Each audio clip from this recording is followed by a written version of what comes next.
Shreveport City Council holds a special meeting to decide the fate of a local bar. The police chief revoked the bar's liquor license back in April, which effectively closed the bar, and residents asked the council to keep it that way.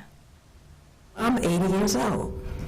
I don't have to listen at this all night long. Ms. Myers tells the council she has lived in Highland for 20 years and is tired of the loud noise that was coming from the bar behind her home called Fat Tuesdays. Women hollering, cars racing up and down. I'm at the age where I need to get my rest. She wants the bar to stay closed, which some of her neighbors support. The noise is so loud that it just bangs the walls.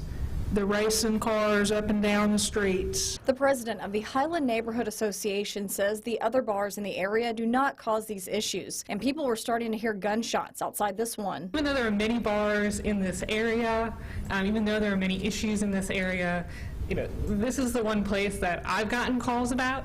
Kids that don't like hearing the sound of gunshots in this area. A police sergeant says the bar had multiple violations, including no ABO card, no cameras on site, and no signs prohibiting underage drinking. That's why the police chief and mayor signed off on a 6-month liquor license suspension. The bar owner and his attorney agreed to the terms. He is agreeable to sitting down with the chief of police and anybody else that wishes to be present during that meeting to address any concerns that the city may have to try and rectify. Councilman John Nicholson made a motion to keep the suspension until September. That doesn't mean that there'll be allowed to reopen in September, but it does mean that to a certainty you won't have to deal with the problems that you've described until that time. Which was seconded by Councilman Grayson Butcher. After 6 months, the police chief can make a new recommendation to the council. I am not into shutting down businesses that are legally zoned to be businesses. Now, but I want them to operate legally. But Councilwoman Lavette Fuller says too many of her constituents wanted to stay closed for good, and she did not want to delay, but would vote for the continued suspension until September. So we're basically delaying the delay so that there's delaying the game so that there's no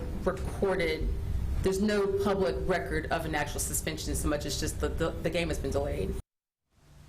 And the council voted unanimously to keep the liquor license revoked until September 12th.